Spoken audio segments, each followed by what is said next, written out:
got back from our walk, and here we are, plan spontaneity, because we use plan spontaneity in the office. What's the purpose? Why do we do that?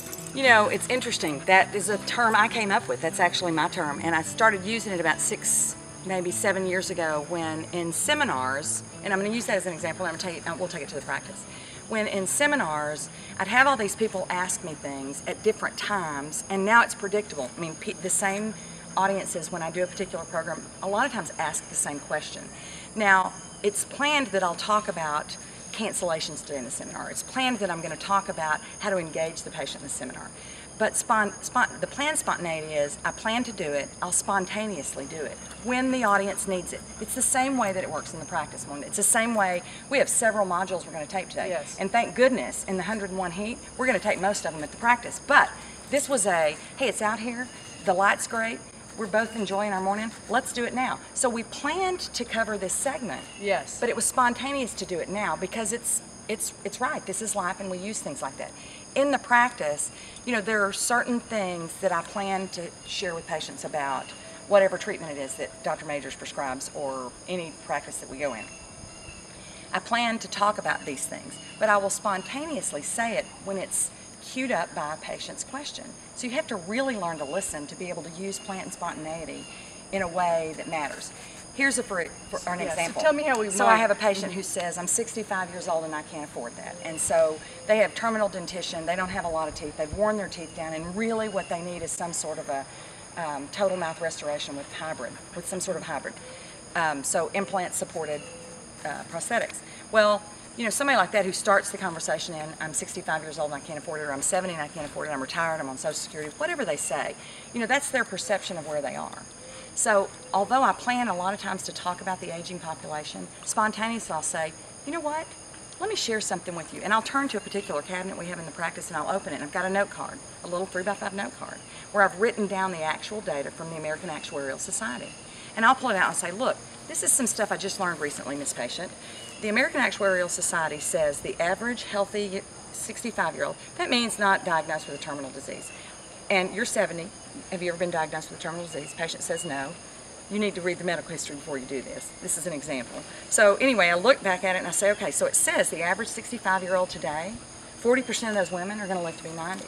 So now my conversation has changed. It's changed dramatically. So if you're going to live another 25 or 30 years, is it worth the investment now?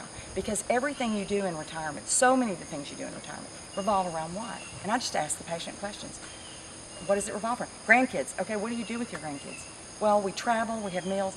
You know, what we know is we're not talking about selling dentistry. We're talking about helping patients. And if you really listen intently, you can help the patient get what they want. This lady wants to enjoy the vacations and enjoy the cruise, sit at the captain's table, eat the meals. So I have to take my focus off of how great the dentistry is and back to how great it would be for her to sit at the captain's table and enjoy the meal.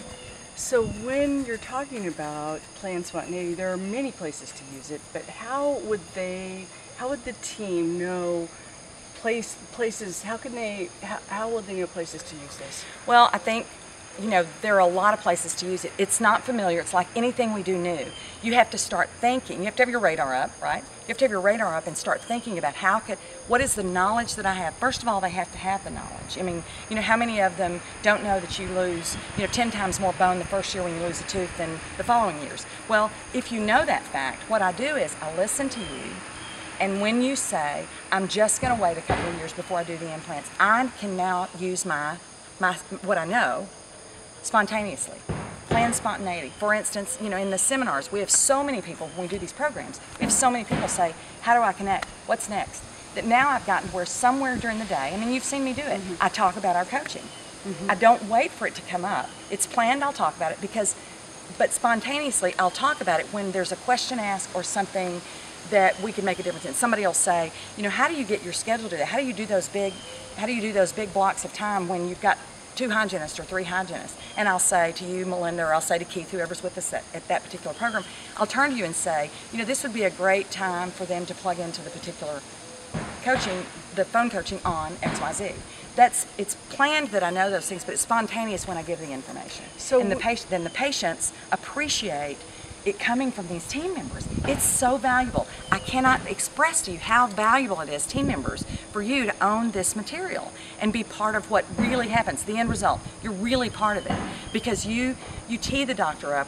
What do we talk? Tee up, preheat, pass out, however you want to talk about it. And we'll talk about a lot of those things, but it's up to you to make the next thing happen, and you can just by using this material. So when they take this back to their practice, a good place for them to start would be the things that patients say. So That's exactly right. That's something that a patient says is that I'm too old, or I'm too old for this, or I don't have the money, or I don't have the budget for this, or I don't have the time. Right. So those are 3 areas Right. where they could have an answer. When we're talking about planned spontaneity, they have an answer, Right. but when the patient asks, it's that answer rolls out. So it's a practiced answer, but it rolls out spontaneously. That's right. It's not a canned thing. And I think part of when we discussed these modules the last week, part of what you talked about in the homework for this particular one was that you would have the teams sit down with the doctors and take their top 5 or 6 things people say. And we have a lot, we have a lot of retired people in our community, so we hear a lot.